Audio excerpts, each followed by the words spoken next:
Hi, I'm Cliff, and this is my garage. Today, we're going to be talking about something that everybody can use, which is a good headlamp.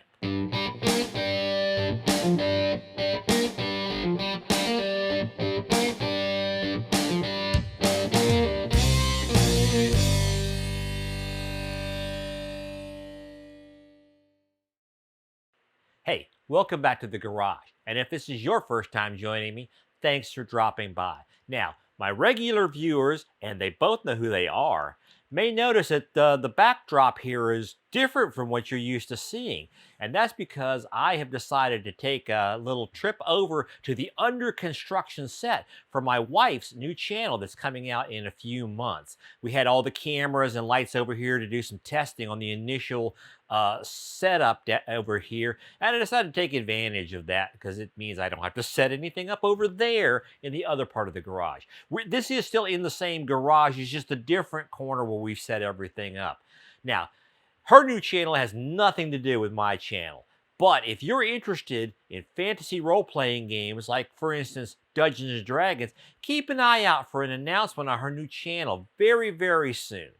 And speaking of my viewers, a huge thank you to those of you who have been using the new Super Thanks feature to contribute a little bit of money to help support the channel. Now, if you're not familiar with Super Thanks, there's a little thanks button down there down by the like button and the subscribe button.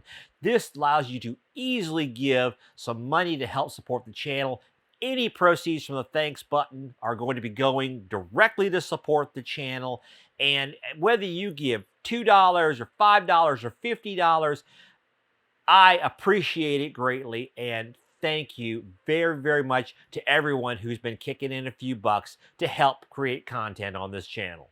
Now, one other thing that you might want to be aware of, we've been doing it for a while, but all of our content is being published on both YouTube and on Rumble. So if you're a supporter of alternative tech and you'd rather watch us on something other than YouTube, go check out Rumble. Now, back to the subject of today's video, headlamps. And I think a headlamp is one of the best productivity boosters you can get. I mean, think about how often you have to work in a tight or a cramped area where there's not light getting in there. Maybe it's under a sink or the fender well or somewhere else underneath of a car. There's plenty of times where we have to work in a place that's just plain dark.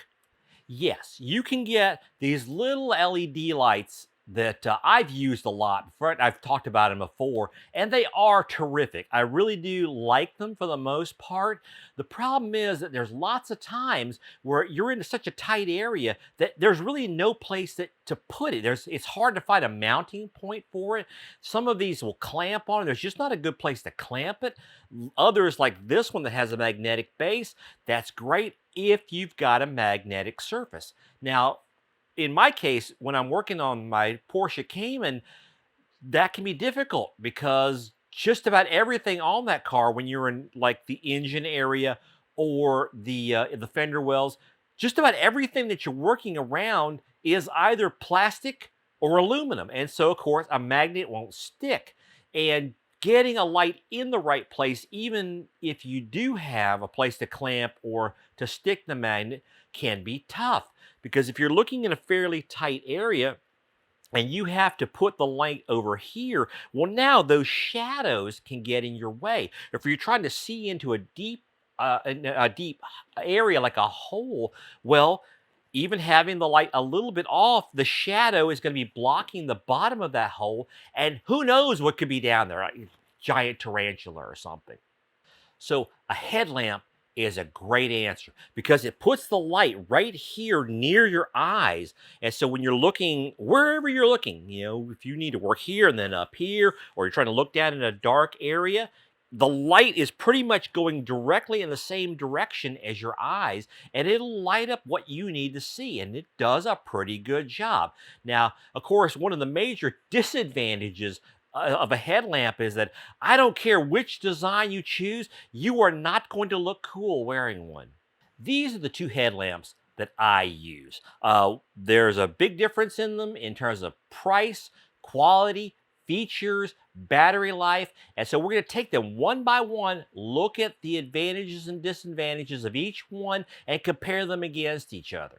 Now, something that's very popular right now is these flexible LED lights. These are referred to a lot of times as COB lights, which means chip on board, and has to do with the way they're constructed. It has this flexible LED array on the front here that produces a really wide swath of light, a very wide light pattern. And then it also has this little more typical emitter on the side, which is like a spotlight, and it's controlled through a couple of buttons here on the side. That front emitter, you press it once, the front emitter comes on. Again, the emitter goes to low. Then again, the side emitter comes on high. Press it again, the side emitter goes on low. Now, that flickering that you're seeing is, it really is flickering, but it's being captured by the camera, whereas with your eye, you're never going to see this flickering. It's just too rapid. It has to do with the way a camera captures light that makes it very obvious that it's flickering. Pressing it again turns it off. Now, this thing is kind of nice in that it's a bit smart. If you press it, you turn it on, and then you leave it without pressing any more buttons for a little, you leave it while you're working on stuff. When you press it again, it doesn't go to the next setting. Instead, it's smart enough to know, oh, you've had this setting for a while, you're pressing it in, you probably want to turn it off. So that is quite nice. Now, a big feature that a lot of these COB headlights tout is the ability to turn this on and off by waving your hand over by these sensors here. This sounded great in theory, but in reality, what I found was it's an absolutely, for me, an absolutely useless feature. When I grab this headlamp, I put it on, I turn it on, I work until I'm done, then I turn it off. There's no need to be changing settings and turning it on and off while I'm actually working. I understand. The idea is your hands are dirty, you're working on something greasy or oily, and you can change your settings without getting this dirty. But for me, in practical day-to-day use, that just doesn't happen. So it's kind of a cool idea. I found it to be, well, useless. I used a lux meter to measure the output of the LEDs on here at a 3-foot interval, which I thought was a fairly common work distance that you'd be using this light. And on the front emitter at high, I was getting 270 lumens. On low, it drops down to 90 lumens.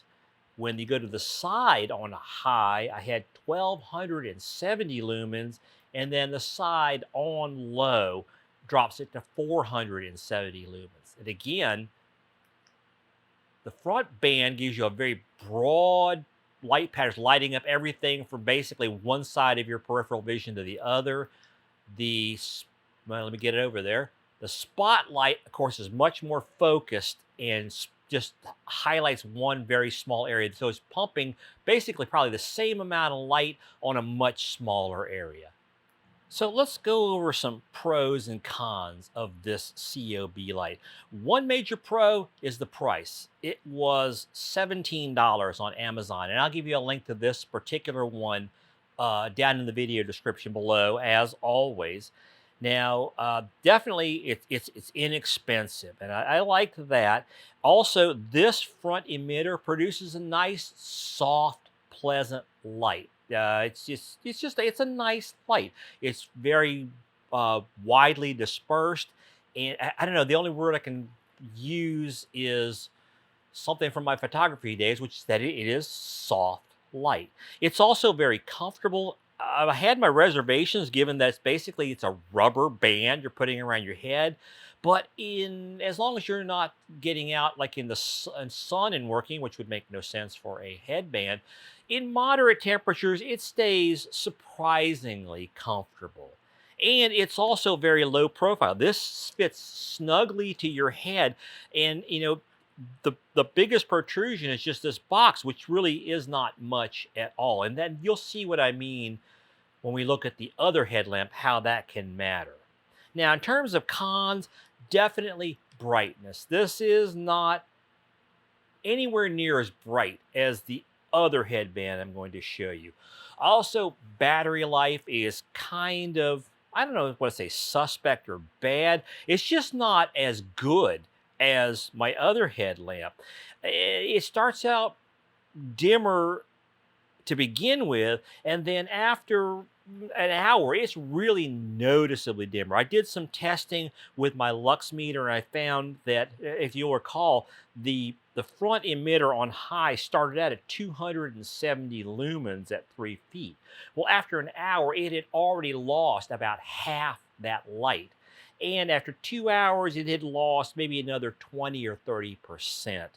Another aspect of the light is that you cannot change the battery in this. The battery is inside. You can work this rubber coating away, and you can find the batteries, but they're not easily replaceable at all. So, on the other hand, this thing is so cheap. You're really looking at, okay, when this this battery pack goes bad, you're going to throw this away and replace it anyway. But that's just something to keep in mind, especially when we look at the other headlamp, the fact that you cannot change out the battery on this. The other headlamp I want to show you today is this one from a company called Coast. And the specific model number, well, you don't need the model. I'll just give you an Amazon link in the video description down below. Now, this is considerably more expensive at $45 versus $17 for the other one. And this is actually the second one I bought. My first one was only like $37 less than a year ago. But recently I was picking it up, and it's kind of slipped out of my hands, and in grabbing for it, I ended up slapping it down into the concrete really hard and breaking it. So that's why I had to buy another one. Now, that's not to say that this thing is in any way fragile, because it's really well made. The body is looks like die-cast aluminum. There's good heavy castings all through it. The lens mechanism is really well made. This is a definite high quality product, and I'm really pleased with the overall build quality of it. Now, as I alluded to before, this thing is considerably brighter than the COB light that we just looked at. Now, that COB light, on its front wide beam pattern, was 270 lumens. The Coast light is almost double that at 520 lumens. And what's nice is that this can be adjusted. You can go from a wide beam pattern to a narrow beam pattern. The COB light, it was one or the other. This can be adjusted from very, very wide to very, very narrow. And when you take in on its high setting, if you take and narrow the beam down, you can get up to over 5,500 lumens of power. But wait, there's more.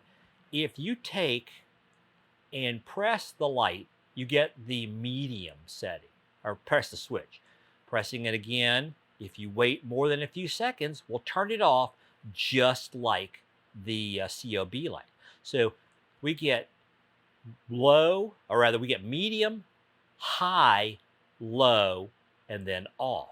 But what's interesting is that if you take and you press and hold the side button, you kick in turbo mode, which I think only lasts like 30 seconds. But at this point, you're putting out over 11,000 lumens of output. So this is truly startlingly bright. I mean, if you're trying to spot a deer at 12,000 yards, well, I'm not going to promise this will work, but I can imagine it would.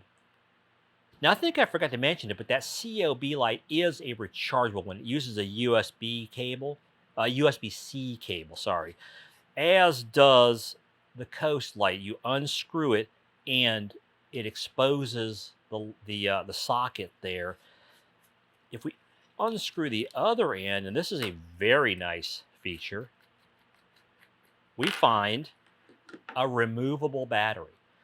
This is a rechargeable battery that can be replaced when you reach the end of the lifespan of the battery itself.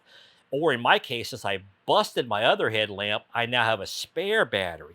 But what's nice is you can also buy, well, more rechargeables, but you can also buy regular alkaline batteries in this side. So if you're going on a really long hike in the middle of the night, you can carry spare batteries with you. Although, even then, I'm not sure you would need to, because the battery life on this unit is just astounding. Now, um, according to the manufacturer, it says that on high that this thing will last 8 hours, and I have no reason to doubt that. Again, I did a little test, and on the wide beam pattern, this thing started out on high, but not turbo. On high, it started out at 520 lumens, and after an hour, it had only dropped to 460 lumens. So it will last a long time based on that, but also my experience. I have put this thing on and used it for hours and hours, and it just, I know it's getting dimmer, but it doesn't look like it. It still stays very, very bright. So, for instance, in compared to the COB light, after 2 hours, this is still tremendously brighter than the other one is when you first turn it on. An excellent, excellent design in terms of the life of the battery. Now, on low, which would be the third setting, which is really pretty good if you need to be out somewhere at night, you're hiking. This is still quite a bit of light. It says that it has a lifespan of 41 hours, which is just truly astonishing. It's over a day and a half. Speaking of hiking, one thing I forgot to mention is that both the COB and the Coast headlamps claim to meet the IPX4 standard for water resistance. But honestly, I would put a lot more faith in the Coast headlamp remaining usable in the rain than the COB, just based on the quality of the construction. Another nice little feature is that you can adjust this up and down, which is something you cannot do with the COB light. And this comes into play surprisingly often where you're going into a tight space and you're trying to look over something and down. You can't tilt your head forward, but you can definitely tilt the light forward and see, or up, whatever it is. What's nice is that on the old one, it's very, very stiff, and you can't do this one-handed. And that's one thing I really didn't like about it. I'm happy to see they've fixed that in the new version. And if you just take and push against your forehead, you can easily adjust this one-handed now. Another nice little feature that I don't use, but I have used it a couple of times, I take that back, is that this pops out of the headband. You now have a magnetic base light that you can just put wherever you need. It gives you the advantages of the other lights as well as a headband. So in terms of pros and cons on the Coast headlamp, I got to say one definite pro is the brightness. This thing is so very, very bright. I've never had any complaints about brightness, even after using it for many, many hours. And that leads to the second pro, which is this incredibly long life. Sometimes I might forget to charge it up overnight, and it'll last a full second day, still providing plenty of light for me. And the other big pro is how easily adjustable it is, both in terms of its beam pattern by just turning the bezel here, and the ability to adjust it up and down. Great, great feature. Yeah, nothing's perfect, and of course there are some cons to this headlamp. One, and this really isn't even a con, it's just an observation, that because we have a single point emitter versus on the COB light, we have a wide emitter. The light on here could be described as harsher. Not severely. It's certainly nothing to avoid this light over. Just an observation more than a con. The light is slightly harsh, but not unpleasant. Also, I don't know why. It could be, I guess, because you have this plastic base and you've got the headband, which is more of a cloth material. This can get a bit warm on your forehead. Again, it's not a deal breaker, just an observation in contrast with the COB light. This is slightly warmer. Now, I already mentioned one con is the price. It is about, 2.5 times the price of the COB light, but this is rarely a case where you get what you pay for. And then the final, and this is the only true con I have on this, is that when it's on your forehead, it protrudes out, what is that, 2 inches or so. And on more than one occasion, I have run into things with this because I'm not used to something poking out. I'm not used to being a unicorn with a horn poking out of my forehead. That is the one thing I don't like about it. And it is the only time I will reach for the COB light over this one, is when I'm trying to get my head into a really tight area, like into a fender well, and I'm getting irritated at bumping this into something. Overall, though, I just it's an irritant, but an infrequent one. All right, final verdict. Which one is better? Well, it's just no contest.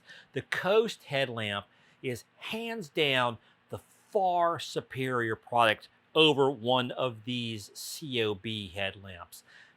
Now, the ultimate answer, if you can swing almost $60 for a pair of headlamps, is to get both, because there are times when this is the better answer, but those times are infrequent. Now, if you can only swing, something less than that, you can't do $60. I would go, if I had to choose between them, I would definitely go with this one, because the Coast is so good in terms of features, in terms of its build quality, the battery replaceability, the beam pattern, the battery life. All that stuff is great. However, if you can't stomach $45 for a headlamp, or if you're going to be using a headlamp pretty infrequently and only for a very short time, well, then for $17, this COB light is a pretty good value for what it is. I'm not saying it's great, but it's not bad. And the bottom line is, I'm serious, any headlamp is better than no headlamp.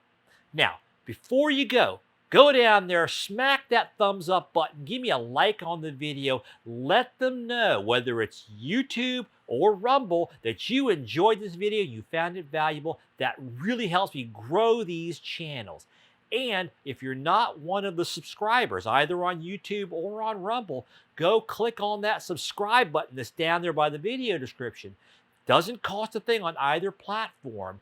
And that way, again, it lets them know you found this stuff valuable, and it helps me grow the channel and produce more content like this. And finally, if you want to keep up with everything going on here in the garage in terms of home improvement, any kind of DIY stuff, my track Cayman project, all that stuff, over on YouTube, you can click on that bell icon. I don't know if there's an equivalent on Rumble, but on YouTube, click on that bell icon, and that turns on notifications. And that way, YouTube will let you know every time that I post something new from here in Cliff's Garage.